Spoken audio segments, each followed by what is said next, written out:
Twitter just announced a payment system for their platform and they call it super followers. And that means Twitter is no longer free, at least not in a complete sense. But this is not completely strange, and here's why. We have seen it in other platforms. We have seen it in Twitch, where you can do super chats, and I think you can do it in YouTube as well, live streams. You can join your favorite YouTube channel and then pay a monthly fee. And now it's come to Twitter, and Twitter is no longer free-ish. So this concept that has been featured to investors, Twitter announced that this is coming to the platform. We don't know when still, is where you can pay a monthly fee. There is an example where you pay $5.99 to a specific Twitter account where you get a supporter badge in front of your name that you support this specific Twitter user. There is a subscriber-only news feed, I guess. There is exclusive content. I don't know what that means. Maybe it's tweets, maybe it's fleets, maybe it's a personalized message of sorts, deals and discounts. So maybe that Twitter user has some business or something, and that because you're paying directly through Twitter, you would get discount codes or something.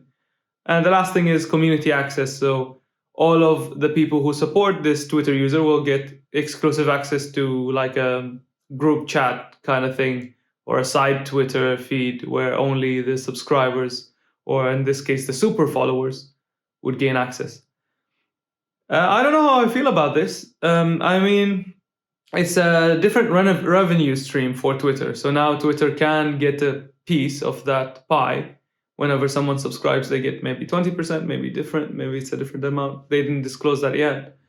But it's an interesting way where content providers, I guess, in Twitter can charge directly for tweets. If you use Twitter, does this annoy you? I mean, a little bit. I think it's gonna be for the unique Twitter users. Maybe you can, I don't know, I find it very hard to think about a Twitter user that is so important to me that I would pay $5 a month to see the tweets. What are you tweeting about? I mean, if it's news, I guess, if you're subscribed to news or a sports channel of some sort where you get like alerts for the new matches or any sporting events where you get videos that are exclusive. Other than that, I don't feel like, maybe. I mean, it exists for someone, so they made it, so someone has to use it. And I guess from now on, or sometime in the future, we will see people paying or requesting payment to view their tweets.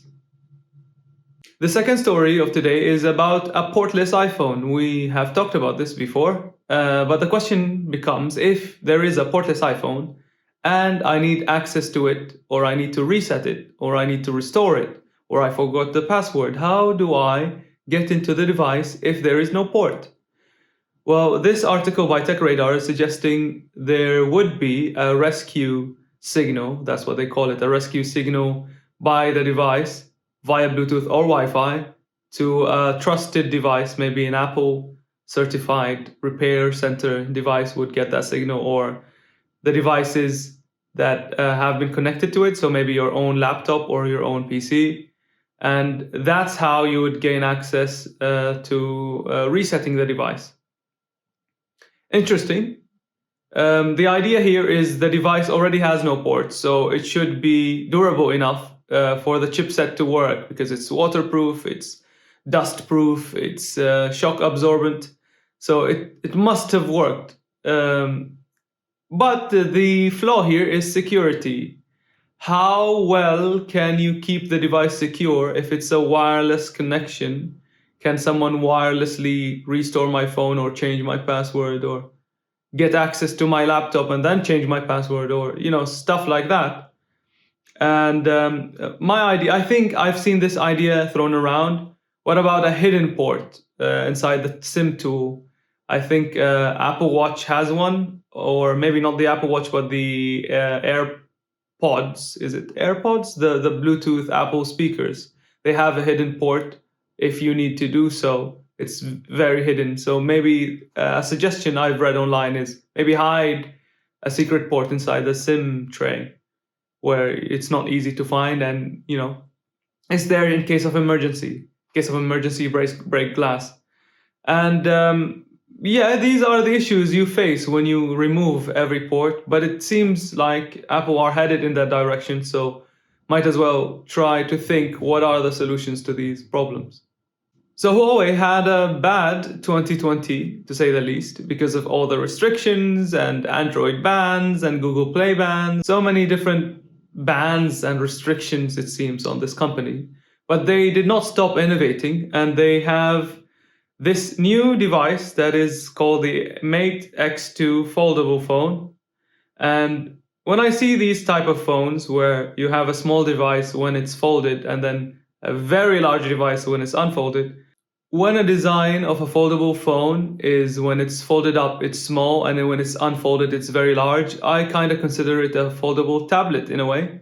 Because in the unfolded state, which is the optimal state to have the phone in, I guess, it's so big, so it's a tablet. And if you want it to be smaller, it becomes a phone, rather than it's a phone and then you make it even smaller to make it very, very, very portable.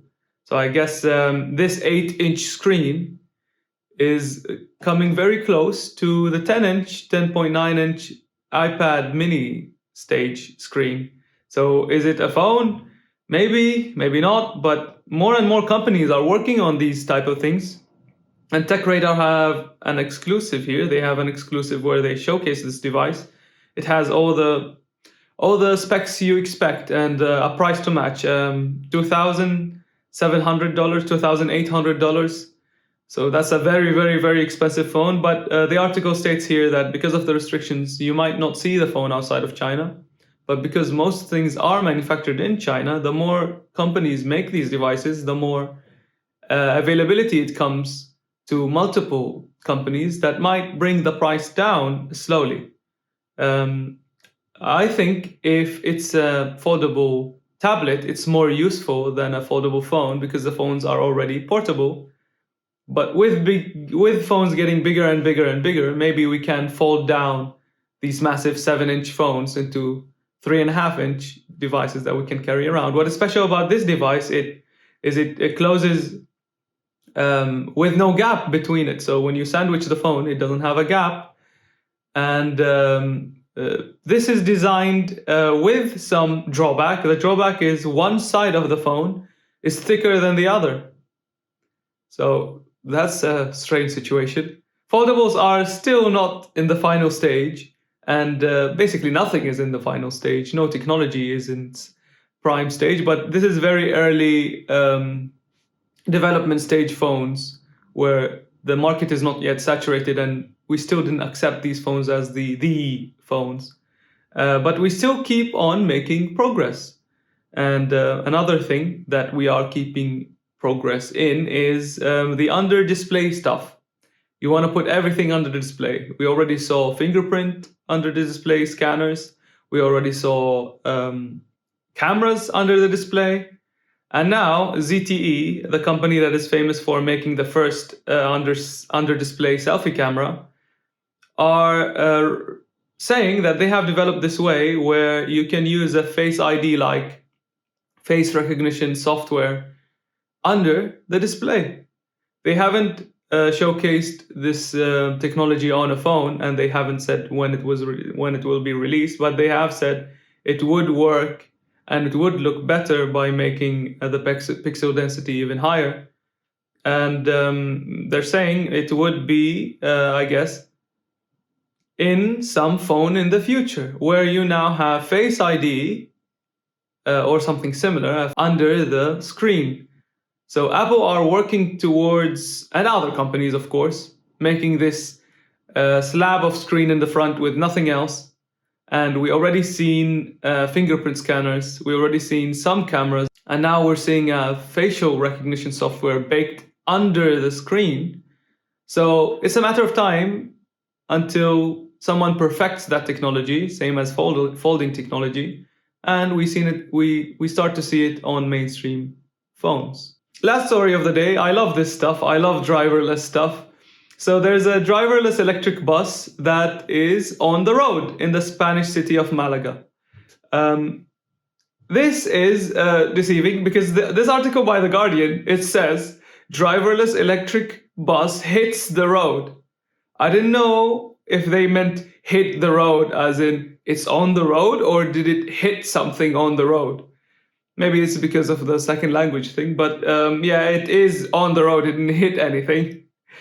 And it is the first kind of project where a working, fully functioning autonomous bus is on the street. It goes from the port of the southern side of Malaga to the city center, and it goes, does that route a couple of times a day, and it's completely autonomous.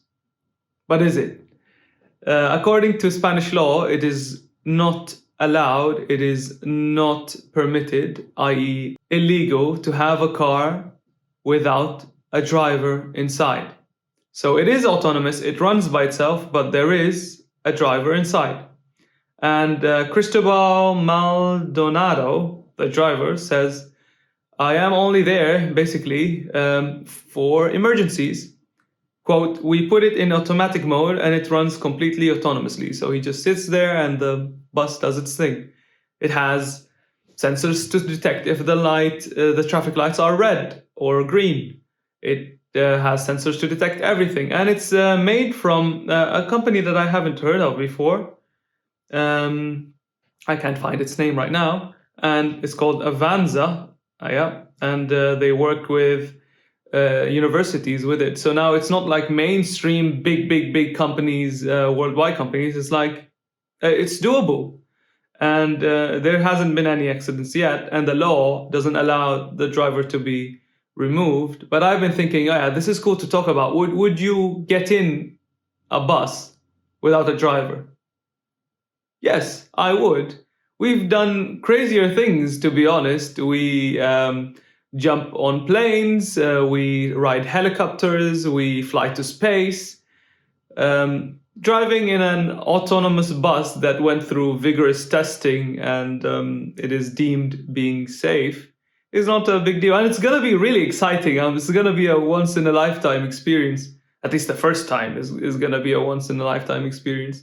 And these stuff really make me excited. Imagine a transit system where it's just robots moving around. There's something very futuristic about that, and it excites me that maybe we can have more efficiency and more robotics and more autonomous things in our life. And because robots can make our lives better. And with that said, I hope you have a fantastic week and see you next week.